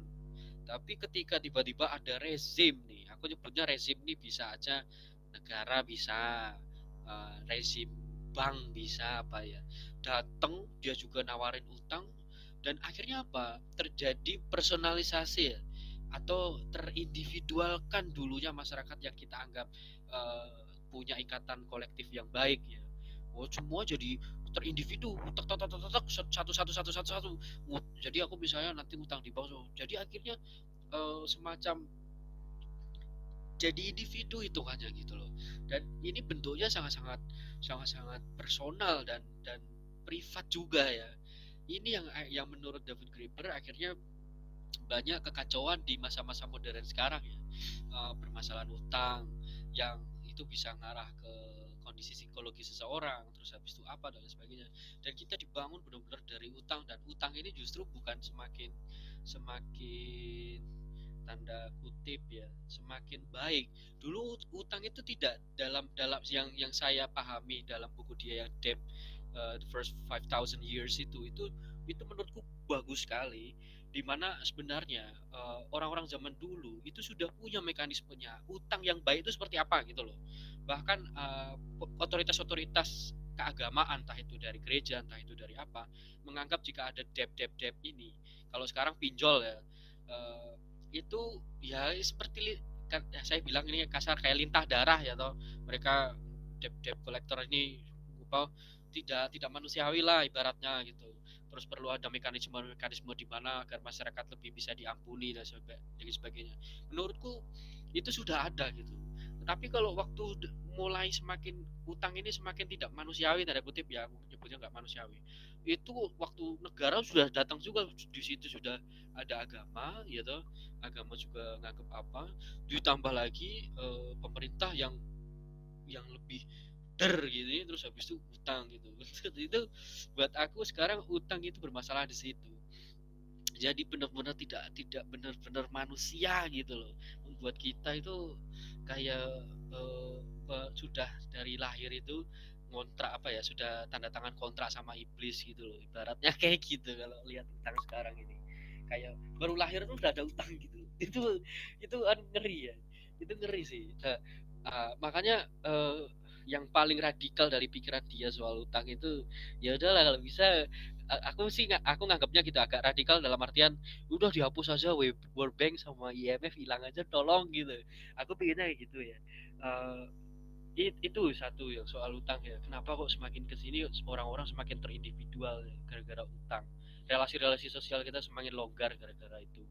Terus eh,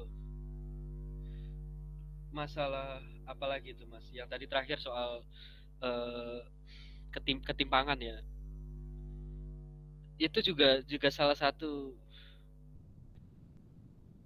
Ya aku juga tidak tahu ya gimana caranya sekarang kalau misalnya melihat indikator-indikatornya seperti negara-negara lain untuk bisa tahu bahwa negara ini tuh sudah maju. Itu memang kenyataannya memang dilihat dari pertumbuhan gitu loh, dilihat dari pertumbuhan pertumbuhan ya katakanlah saya sebutnya ekonomi gitu loh, pertumbuhan ekonomi ini. Tapi yang menjadi permasalahan ya bahkan dulu Marx sudah nulis sampai Das Kapital setebel itu sampai volume 1, volume 2, volume 3. Sampai sekarang loh orang masih melakukan itu. Gimana caranya untuk membuat apa namanya pertumbuhan ekonomi tidak menjadi indikator gitu. Itu sangat-sangat susah sebenarnya kalau aku lihat ya. Terutama kalau misalnya pergi Iya. ke ya Betul betul gimana pergi ke. ya misalnya kayak waktu terakhir kayak ke Thailand ya kan.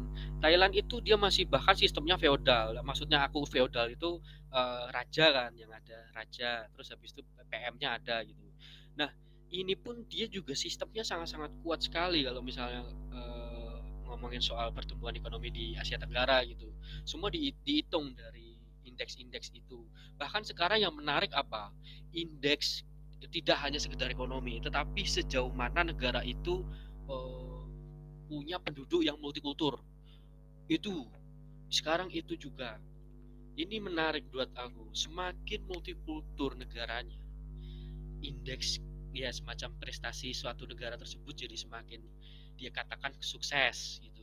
Kayak misalnya saya kasih contoh seperti kalau misalnya mau kuliah di luar negeri atau universitas-universitas itu membutuhkan aturan-aturan di mana dia harus memberikan ruang bagi bukan negara yang berkembang ya, bagi etnis-etnis atau background-background yang bukan kulit putih misalnya atau kayak entah dari Asia mana, entah di mana gitu. Semakin diverse ya, semakin beragam masyarakatnya. Itu dianggap semakin sukses berarti. Nah, ini apa bentuk apa ini? Ini apakah suatu bentuk satu kacamata demokrasi yang tadi sempat disinggung soal demokrasi loh ini ya. Ini apakah bentuk demokrasi atau ini bentuk sistem yang semakin neoliberal aja situ. Ini yang perlu dipahami sama orang-orang, dianggapnya kalau misalnya kuliah di Iya luar iya iya iya. makin kuliah di luar, wah aku kuliah di mana nih di UCSC atau di mana ya kan, wah ini banyak banget nih, ada yang Asian American, ada yang African ini, ada yang ini, ada yang itu, ada yang itu, ada yang Islam apa dan lain sebagainya. Kan sampai kalau misalnya submit itu kamu etnik backgroundnya apa gitu dan lain sebagainya. Itu jadi Iya iya, ada itu. itu Tapi jadi biasanya tak skip. Biasanya tak skip. Iya, itu di beberapa jurnal internasional dan terakreditasi ya, Scopus. Mereka sampai tanya, bahkan pas mau ke next page buat finishing submission kita, itu sampai ditanya loh, ethnicity, nation, um, orientation, gender, macam-macam lah. Kayak udah tak skip aja lah. I don't prefer to fill this apa gitu, tak skip. Nah, ngapain gitu loh, kayak persebaran pengetahuan. ini yang perlu dikritisi sebenarnya. Kenapa ini tetap tetap satu sentimen ekonomi kalau aku boleh berargumen. Ini bentuk ekonomi juga bagaimana akhirnya orang-orang kalau kalau di beberapa kajian ya orang mulai berani untuk berhijab di ruang publik. Ini banyak loh sekarang. Ini beneran bahkan sampai di beberapa konferensi di Universitas Sydney itu coba membicarakan globalisasi dan para perempuan berhijab. Ya karena mereka mulai terlibat dalam aktivitas pasar ya toh. Apa sekarang dianggap bahwa orang-orang berhijab itu selalu dianggap diskriminasi dan sebagainya. itu itu pandangan-pandangan yang cukup kanan ya aku disebutnya ya agak sedikit kanan, padahal niat-niatannya adalah sistem-sistem yang semakin neolib ya yang membuat ya orang-orang seperti kita ini akhirnya ya ya tetap akan menjadi orang-orang rawan aja ya, akhirnya ya itu, aku nganggapnya seperti itu, sekarang justru indikator-indikator ya, entah itu dianggap maju, dianggap enggak gitu, indikator-indikator kemajuan. Ekonomi ini bisa kemana saja, yang penting, eee visible buat para ekonom atau universitas. Sekarang universitas itu semakin mahal dan lain sebagainya itu. Pengennya universitas go internasional apa, niatannya itu sebenarnya bukan bukan bukan untuk kelihatan, hebat di mata dunia, tapi juga sebenarnya itu salah satu bentuk kompetisi saja agar, ya seperti itu sentimennya selama ini selalu diletakkan pada masalah-masalah ekonomi gitu. Dan ini loh yang dikritik oleh David Graeber, kenapa tidak satu sistem di mana masyarakat itu bisa mengelola itu sendiri, dan itu yang sangat-sangat apa ya, diimajinasikan ya, punya imajinasi bagaimana kalau sistem pendidikan, sistem kesehatan itu tidak dipegang dalam satu institusi besar dan bahkan itu ada sifat kapitalistiknya ya, tapi itu semua diatur dari masyarakat sendiri. Itu seperti apa yang diinginkan si beberapa orang seperti David Graeber ini, inginkannya bagaimana agar segala hal yang aspek-aspek pendidikan, aspek-aspek kesehatan, aspek-aspek yang penting ya, itu semua dikelola oleh masyarakat sendiri. Nah, Itu pertanyaannya kemudian kan masih banyak para teoritis kebijakan publik, ekonom itu percaya dengan teori dependensi gitu, kebergantungan. Kayak nggak mungkin lah masyarakat bisa independen tanpa adanya pemerintah gitu misalnya. Kan teori determinasi kuat gitu kan masih masih mendominasi, Mas, bagaimana kita memahami struktur, pengetahuan masyarakat kita gitu loh. Jadi seolah-olah kita tidak bisa hidup misal tanpa pemerintah dengan struktur pengetahuan yang digambarkan oleh Graeber. Memang Graeber bukan seorang anarkis yang ya orang biasanya berbilang, mengatakan bahwa Graeber adalah seorang yang anarkis dan sebagainya. Tapi sebetulnya dia mencoba untuk mengkritisi ulang bagaimana seandainya masyarakat tanpa pemerintah gitu, apakah dia bisa survive atau tidak. Tapi pembuktian yang paling nyata adalah kita bisa lihat ya, saat Covid terjadi, yang saya lihat adalah kondisi krisis gitu loh. Ketika kondisi krisis, masyarakat punya coping mekanisme sendiri gitu loh. Dan misalnya sistem gotong royong semakin kuat gitu ya. Karena dia tidak bisa mengandalkan aids dari pemerintah gitu misalnya, karena pemerintah sendiri pun masih kewalahan saat itu. Yang dipikirkan pemerintah adalah bagaimana agar flow ekonomi itu tetap berjalan dengan lancar gitu loh, sedangkan ekonomi kan mandek itu semua. Ma Semua berhenti, eee, penerbangan, perdagangan, dan banyak hal itu berhenti. Dan yang mereka inginkan adalah mungkin ada bahasanya seperti ini ya, kami ingin masyarakat, kembali pulih, Covid tidak ada gitu. Tapi sebetulnya kata-kata di balik itu adalah kami ingin ekonominya pulih gitu. Karena ekonomi menjadi satu-satunya basis struktur paling dasar untuk menggerakkan sesuatu hal dan mereka percaya itu gitu.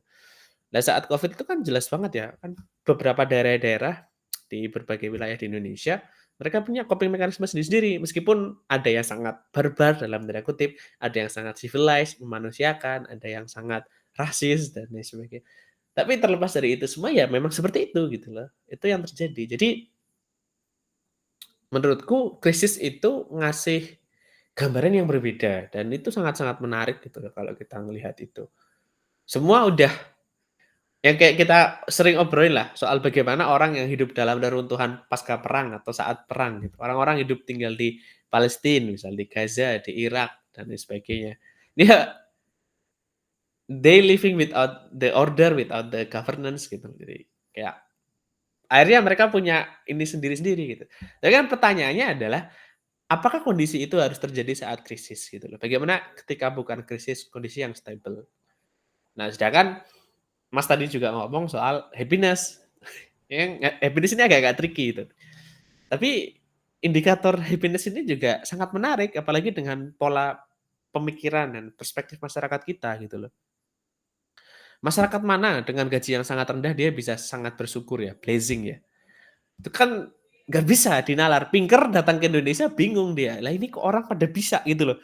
Dengan gaji di bawah 2 juta misalnya, dia masih bisa hidup dalam waktu 1 bulan, masih bisa reproduksi, mereduk apa, melakukan reproduksi, artinya dia punya anak, dia bisa menyekolahkan anaknya gitu. Sebenarnya meskipun dengan tanda tanya gitu loh, harus dibela-belakan dengan jam kerja yang tidak masuk akal, harus utang dan sebagainya.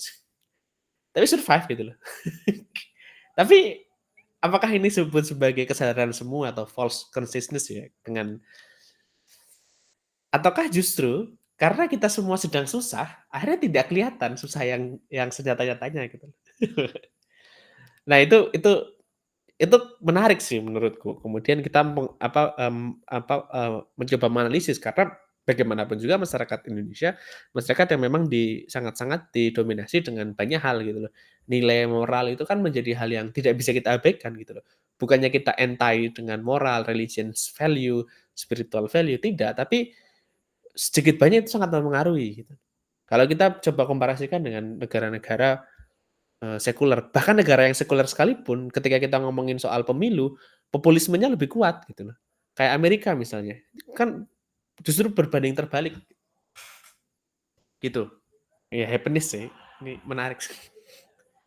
Iya, itu ada satu yang aku tertarik di bab yang ini ya, yang masih pertama ini ya.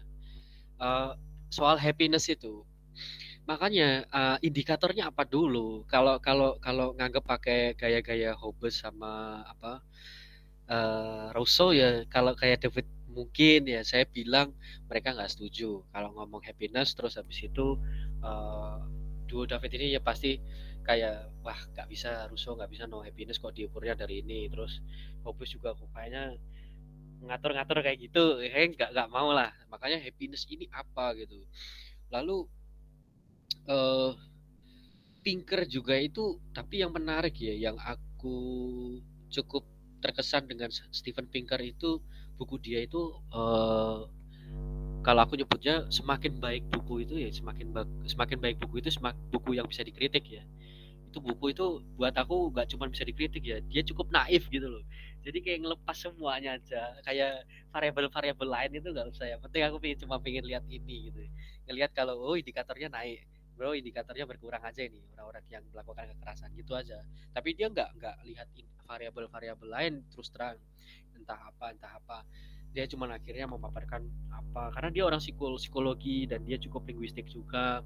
Dia apa namanya melihat dari apa namanya, bahkan juga salah satu bukunya yang menarik itu soal reason itu ya, enlightenment, new enlightenment itu yang mungkin dia agak menganalogikan seperti bayi yang diajarkan bahasa dan sebagainya itu. Pokoknya dia intinya cukup rasional ya, intinya rasional gitu. Pokoknya rasional ini yang bisa bisa membawa kita ke masalah kebahagiaan gitu loh. Nah, itu juga buat aku risk apa, apalagi filsafat ya, itu kok dipertanyakan luar biasa pertanyakan toh. Kok bisa Iya, semakin semakin rasional, rasional itu sejauh mana kan? Kok bisa makin iya, rasional tuh bahagia ya? iya, Itu makanya. Makanya tadi betul kan kayak kayak kayak ukuran ya. Maksudku itu bukan hal yang harus kita nafikan, tapi memang demikian gitu loh. Masyarakat kita mayoritas kan seperti itu ya. Oke, harga tanah mahal, misal di Jogja, ya itu tidak bisa dipungkiri itu sebuah fakta sosial itu sedang terjadi gitu. Tapi tapi alih-alih untuk kemudian memprotes bagaimana kok harga kok sangat mahal gitu loh. Akhirnya mereka punya coping mekanisme, oke kita jangan beli tanah di sini deh, kita cari tanah yang lain, nggak apa-apa kualitasnya buruk. Oke kita nerimo dalam tanda kutip gitu loh. Tapi kan yang kemudian berbahaya di sini, di sisi lain dia kelihatan bahagia gitu loh. Kalau dengan indikator apapun ya dia kelihatan bergembira, berbahagia gitu loh. Ada makan tidak makan berkumpul gitu kan, mangan ra mangan kumpul itu, misalnya kan seperti itu, yang penting akrab gitu loh, yang penting kommune gitu. Tapi bukan kommune komunis ya, kommune gitu loh, bareng, komunitas. Jadi nggak masuk gitu loh, nggak bisa masuk indikator itu pada akhirnya gitu loh. Sedangkan kalau kita mau ke Bhutan misal, Bhutan udah beda lagi. Bhutan dengan gross domestic happiness mereka yang mereka punya gitu, semua orang waktu itu orang melihat, "Ayo kita bikin, domestic happiness," gitu, gross-nya happiness gitu, bukan domestik yang dalam ukuran ekonomi gitu. Orang pada ke Bhutan tuh ngelihat, "Oh, Bhutan bisa bahagia ya."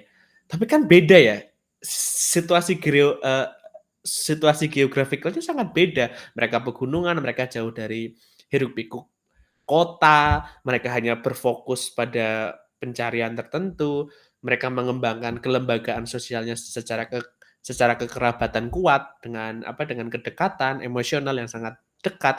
Jadi happy gitu loh. Lah apa yang mau dicari? Wah itu sudah jadi tujuan puncak dari kehidupan. Nah, kalau kita bandingkan dengan urban society gitu beda banget. Urban society itu begitu dia keluar rumah, apalagi orang-orang yang tinggal di SCBD misalnya, di komplek-komplek yang rich gitu, yang royal, dia keluar rumah ya dia akan lihat Apple Provisions, akan lihat orang pakai iPhone, akan orang lihat pakai jam tangan yang mahal, sepatu mahal, mobil yang bagus, elektrik, ramah lingkungan. Kemudian muncul keinginan baru dan akhirnya memilikinya gitu. Dan itu adalah ukuran kebahagiaan dia mungkin ya. Meskipun harus dibayar dengan harga yang mahal juga gitu loh. Kalau kita kalau merasionalisasikan ya wajar-wajar aja sehingga penghargaan atas murahnya kebahagiaan kita juga sama gitu. Tapi ya itulah menurutku akhirnya ya teman-teman mempelajari antropologi itu menariknya di sini gitu. Dan penjamahan itu loh yang nggak pernah terlihat dan kadang-kadang diabaikan. Orang yang paling saya benci dari sosial media misalnya adalah simplifikasi informasi gitu loh. Ayo kita coba hidup seperti orang hutan, udah beda gitu loh, udah beda kehidupannya, udah beda geografisnya, cara pandangnya, visinya, keberagaman, di sana kan keberagamannya hampir semua ras sukunya kan hampir sama. Nah kalau di Jawa, negara dengan populasi penduduk yang cukup besar dibanding negara-negara lain gitu, dengan keberagaman sukunya, dengan sentimennya yang gila, sentimen dalam artian agama, karena kan agama, suku, ras, budaya, apalagi orientasi politik yang berbeda. Kita tahu 2024 ya, bagaimana sentimen politik itu sangat-sangat eh, terlihat sekali perbedaannya meskipun tidak terjadi polarisasi yang ekstrim, tapi 01, 02, 03 itu benar-benar kelihatan banget. Gitu. Itu sih, mungkin itu kalau dari aku. Karena menariknya dari bab ini sih, kayak apa sih proses pendewasaan kita memikirkan humanities gitu. Sedangkan filsuf-filsuf Eropa pada repot, ya kan Mas? Mereka pada repot melakukan dehumanisasi gitu. Kan jargonistik tentang dehumanisasi itu menjadi jargon yang sering dilontarkan bagi orang-orang yang bagi para filosof yang hidup di era um, postmodernisme ya atau posmo ya. Mereka punya jargon yang begitu. Katanya untuk membalikan ulang karena dirasa-rasa ide humanisme ini cukup berbahaya gitu karena humanisme sama dengan self narcissism yang kuat, ada tendensi atas unsur-unsur keagamaan yang sangat kuat gitu sehingga ada self centrisme, westerns oriented dan kemudian berusaha untuk didobrak dengan istilah dehumanisasi, dibongkar humanisasinya. Tapi membaca Graeber justru mempertanyakan ulang gitu loh. Ini kemanusiaan yang mana nih gitu. Gitu sih kalau aku. Monggo Mas. Dia kayak ibaratnya kalau di bahasa Jawa tuh Graeber tuh beling ya orangnya ya. Agak beling tuh apa ya? Dia tuh kayaknya nakal deh orang ini nih. Makanya ada banyak Ya, cerita. makanya dia ditolak di universitas di Inggris banyak ya. Makanya jadi ini orang nakal, beling nih orang ini. Kalau buat aku, makanya banyak nggak diterima ya. Oh, dia suka bolak-balikin ini loh permasalahan kayak sekarang banyak yang berpikiran soal mengkritik Eurocentris, Western thought ya kan, pemikiran orang Barat. Kita tidak boleh ya terjebak oleh pemikiran lo. Si Graeber bilang kalau kamu mengkritik pemikiran Barat tuh kamu nanti salah loh, karena orang Barat pun dapatnya dari orang-orang dari luar Eropa gitu. Nah sampai dia sangat-sangat suka bikin apa satu-satu satu narasi narasi umum ya, diskurs yang mungkin umum di masyarakat bilang bahwa perlu ada dehumanisasi, perlu ada dekolonisasi, bahkan juga ada seperti itu. Jadi pemikiran-pemikiran yang dulu berdasar dari kolonialisme ya orang barat lah ya. Itu perlu, padahal justru ternyata dalam buku ini mau kebalikannya gitu ya.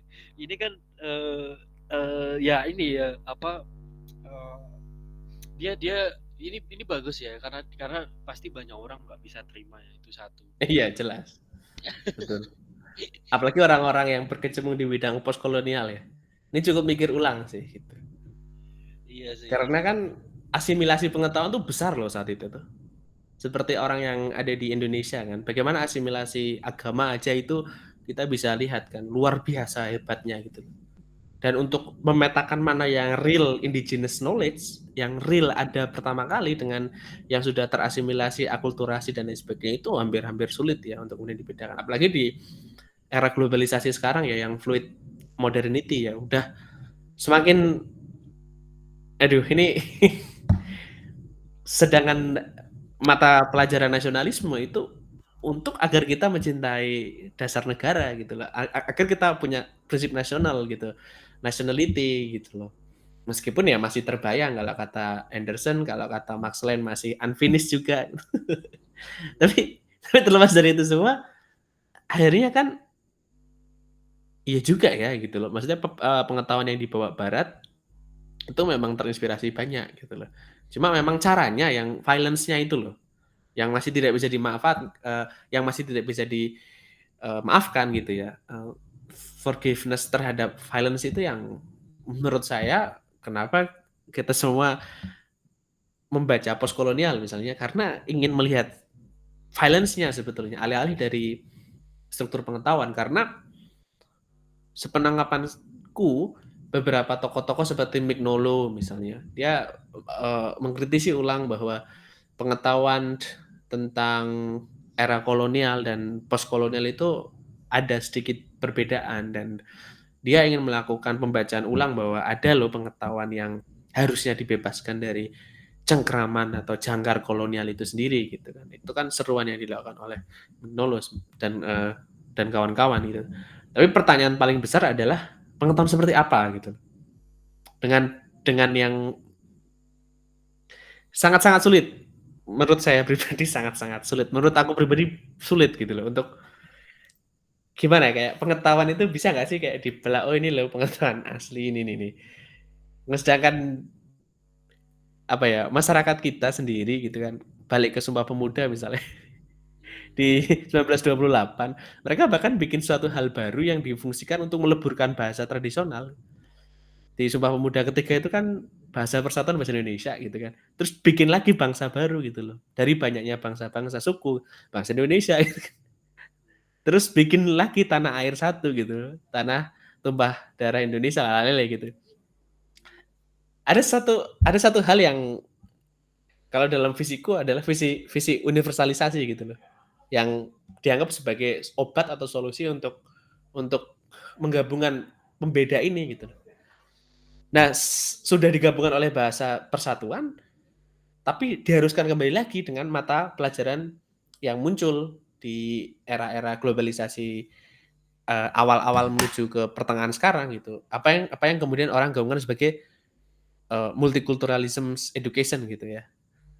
Ya mesti Mas Gilang tahu lah. Itu aku tuh kemarin ada temenku satu kan, dia kasih aku semacam meme sih, kayak meme gitu sih, meme gitu di Twitter ada yang bilang gini. Kan dia kesusahan untuk apa mendapatkan tes IBT, IELTS susah kan dia. Dia bilang, "Ini aku tuh lagi apa harus uji-uji terus biar bisa kuliah di luar negeri biar apa tapi aku harus mau nggak mau emang harus ikut tes kolonialisme gitu." Terus temenku ngasih aku apa tweetnya itu ada yang bilang ya di salah satu akun di Twitter bahwa tes IELTS atau tes IBT atau TOEFL ataupun apapun itu tuh dianggap tes kolonialisme ya. Aku itu salah satu apa ya yang buat aku tuh lucu ya. Itu cuma satu hal yang lucu yang akhirnya tuh kalau kalau dipikir lagi seperti apa yang dibilang Mas Rangga itu. Uh, Bagaimana ada satu agenda, aku sebut agenda ya, atau mungkin bisa saja propaganda atau gimana mengindonesiakan gitu ya, agar bisa menjadi seragam gitu. Dan akhirnya salah satu bentuk bentuk aku nggak nyebut doktrin lah ya, semacam bentuk upaya-upaya ini ya cukup berhasil kan. Akhirnya kita tanpa harus saling kenal, tapi dengan sama-sama menggunakan bahasa Indonesia pun kita seolah-olah bersatu gitu ya, tak punya rasa yang sama. Itu luar biasa bagaimana Iya, ya, betul betul. agenda-agenda seperti ini dan itu malah justru Iya. mematikan banyak bahasa itu ya. bahasa Jawa atau bahasa apapun akhirnya nah yang perlu ditanyakan ya seperti tadi itu sebenarnya bahkan si Graeber sama Wayne Grow itu bilang Rousseau sama Hobbes itu setuju di satu hal, terutama mengenai bentuk mekanisme represif. Apa itu mekanisme represif? Ketika ada pemerintahan, ketika ada peradilan, ketika ada birokrasi, ketika ada aparatus sipil seperti entah itu departemen kepolisian dan lain sebagainya. Ini kalau menurut mereka, dia nulis loh itu mekanisme represif ya. Menurutku dua kata yang menarik ya. Kalau uh, institusi seperti katakanlah pemerintah yang mencoba terus apa namanya me, uh, apa menghimbau ya atau menghimbau kita untuk terus-terus nasionalisme gitu. Apa terus kalau misalnya mau ditanya ya, apa gunanya? Aku tanya kalau terus nasionalisme itu gunanya buat apa gitu loh. Aku ingin tanya terus kalau mau aku tinggal dimanapun tuh tujuannya apa nasionalisme? Apa biar bisa aku dipajekin apa gitu? Kan kita nanya gitu. Apa biar bisa aku apa namanya kredit lancar apa gimana? Nah ini apa sebenarnya niatan nasionalisme itu yang akhirnya dibayangkan seperti masyarakat imajinasi itu loh nasionalisme itu. Wah kita harus ini. Ya, terus apa tujuannya? Aku tanya kepada orang-orangku agar bersatu gitu. Ya terus kalau bersatu terus kenapa gitu loh. Aku kan bingungnya di situ. Bahkan sampai waktu terakhir yang mau ya Menpol Hukam ya salah satu yang mereka coba mengurus orang-orang eksil kan yang ada di luar di Indonesia ini agar apa terselesaikanlah masalah kasus 97 98 itu kan uh, yang kemarin sempat diupayakan sama pemerintah Indonesia ini. Tapi yang aneh buat aku adalah pernyataannya dari kementerian bahwa orang-orang itu apa kementerian bilang bahwa saya berani menyatakan bahwa mereka para orang-orang yang tinggal di luar Indonesia adalah orang-orang yang bukan pengkhianat Indonesia gitu. Nah, itu menurutku salah itu. Menurutku agak keliru. Yang jadi masalah para eksil di masa tahun 90-an itu atau bahkan tahun 60-an juga ya, orang-orang entah dari Rusia dari apa, bisa baca bukunya nanti Suchen Marching itu.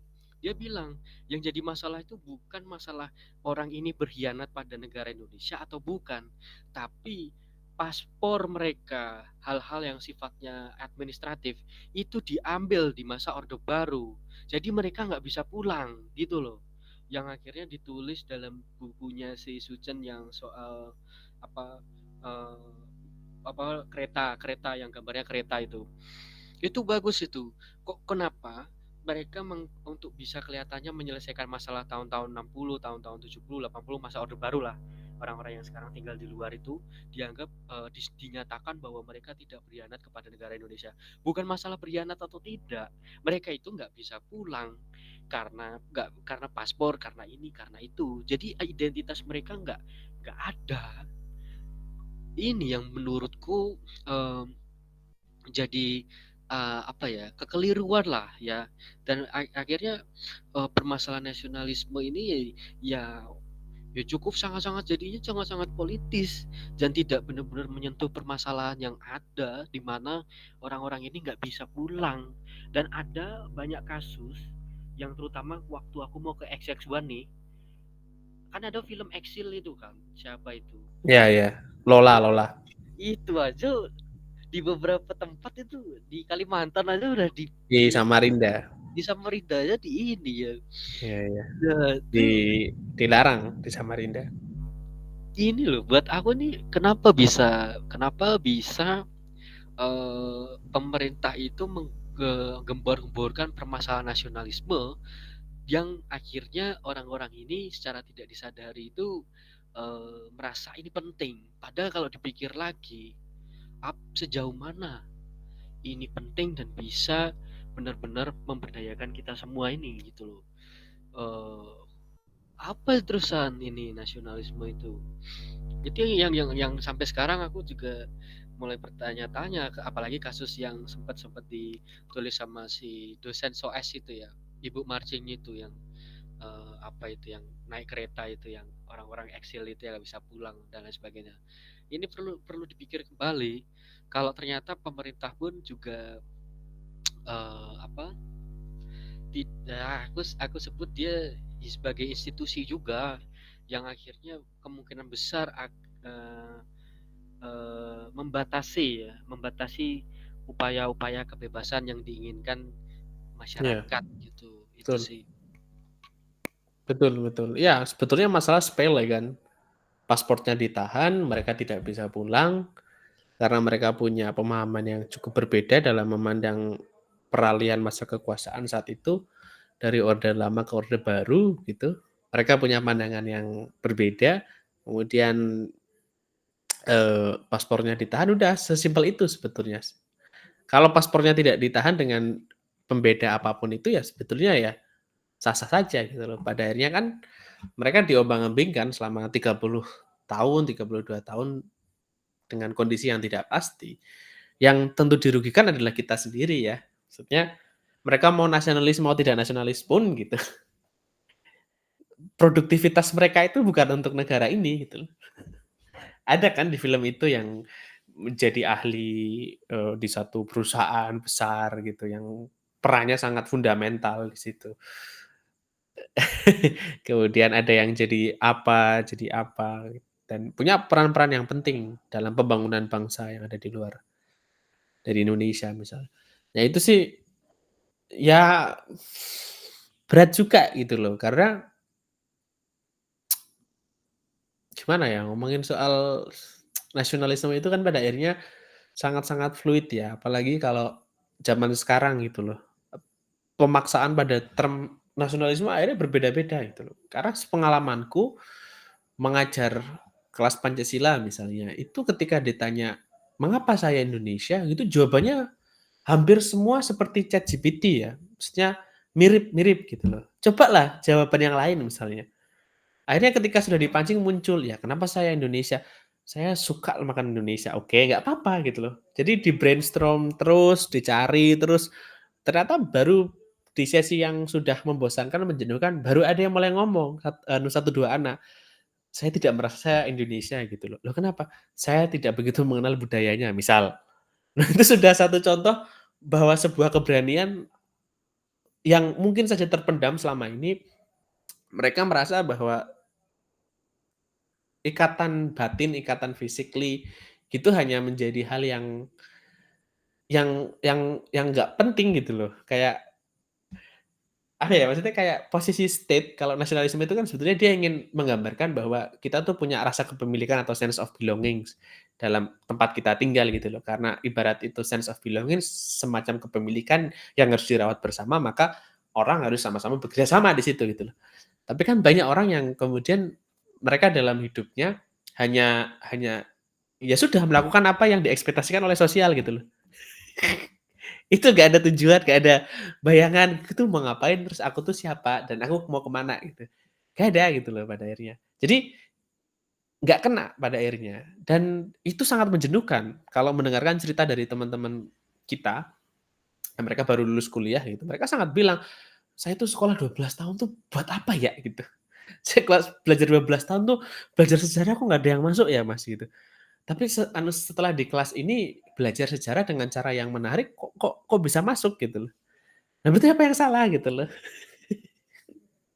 Misal nggak mau bilang bahwa, "Oh ya memang negara ini sengaja agar kita bodoh," ya nggak juga gitu loh. Semua fasilitas negara memang sudah di-provide sebetulnya gitu loh. Tapi ada yang salah dari sebuah sistem pengajaran dan pendidikan kita misalnya.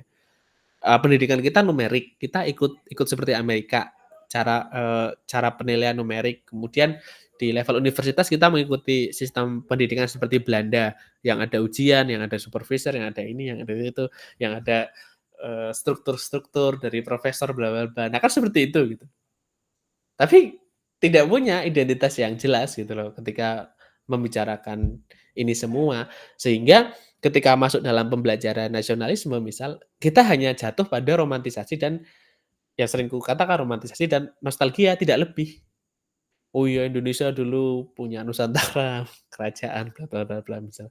Atau kalau tidak, oh kita dulu punya Sumpah Pemuda, oh kalau enggak yang udah agak kontemporer lah, oh Indonesia dulu tahun 1950-an sampai 60-an menjadi sebuah, negara yang disegani karena punya gerakan non-blok, yang ngepimpin satu gerakan, eee, Asia Afrika saat itu gitu. Jadi akhirnya terjebak pada konsesi seperti itu gitu loh. Dan menurutku pola-pola pemikiran itu yang coba oleh Graeber diungkapkan gitu loh. Gitu Mas Gilang, kalau aku bisa pahami gitu loh. Dan itu yang coba dia buka gitu loh. Nostalgia atau pandangan meromantisasi tentang nature-nya human atau kodratnya manusia itu yang Oh, Mas, aku izin ke belakang. oh, ya ya ya, oke oke oke. Oke, santai Mas.